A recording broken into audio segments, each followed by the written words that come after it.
Hi, Geordie from Time and Tankers here to show you how to clean the triple edge auto hatch. Firstly,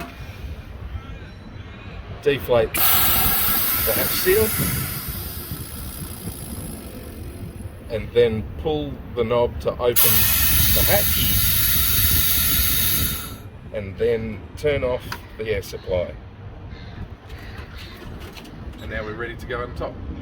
So this is how you put the cover. This is a locking pin here.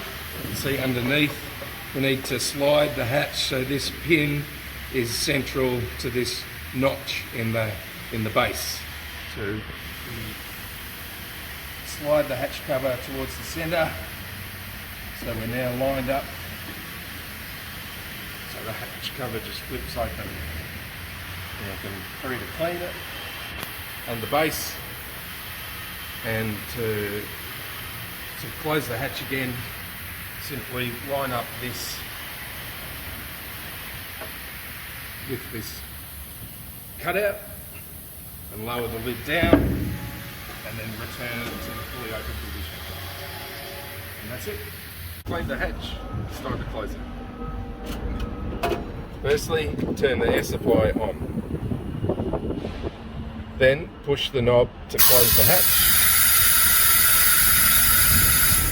Then turn the lever to inflate the seal.